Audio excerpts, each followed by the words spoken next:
Hey guys, got to come back to this ArmCare effects. I'm so excited about it. And I know before we talked about effect size. Remember, you can have findings that are significantly different statistically, but they might not have great effects, meaning that they're not that meaningful in reality. Like, let's just take a case in point. You get a group at the beginning, they throw 98 miles an hour as an average. You put them on an intervention, and all of a sudden, after the intervention, they throw 98.2 miles per hour.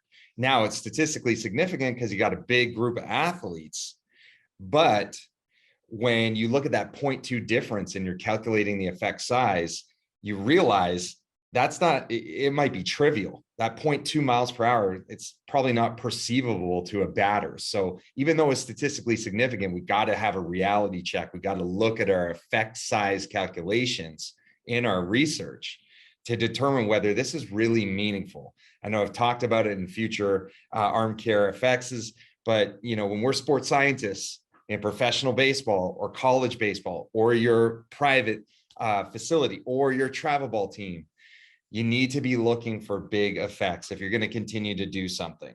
That's important.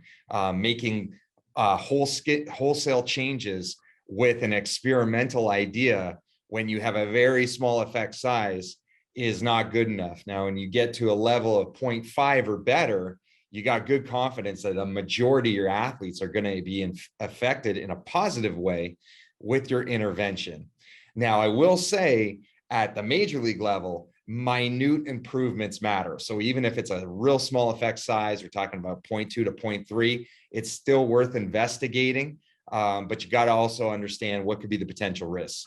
That's a whole different way of thinking about black swan events. That means that's something that happens that was not foreseeable to you. In a research undertaking, you got to poke holes in it. One thing I loved about my staff, I loved the people I worked with when I was in pro ball at the Angels, is that we would take an idea, and it didn't matter if it was myself, if it was a coach, whomever, it goes on the board and we try to throw darts at it. We try to find everything possibly wrong with that approach, especially if we didn't have effect size calculations from previous research.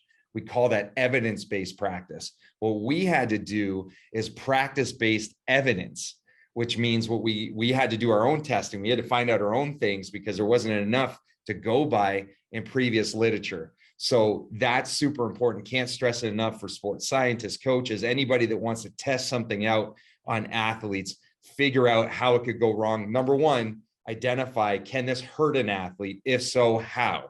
That is huge. You do not want to put an athlete at risk. I've read some studies. I'll probably get into them a little bit later in our ArmCare effects, but one on weighted balls that really saw some damaging effects of the study to the throwing arm. So we got to be careful. Anyway, thanks for listening to this edition of ArmCare effects.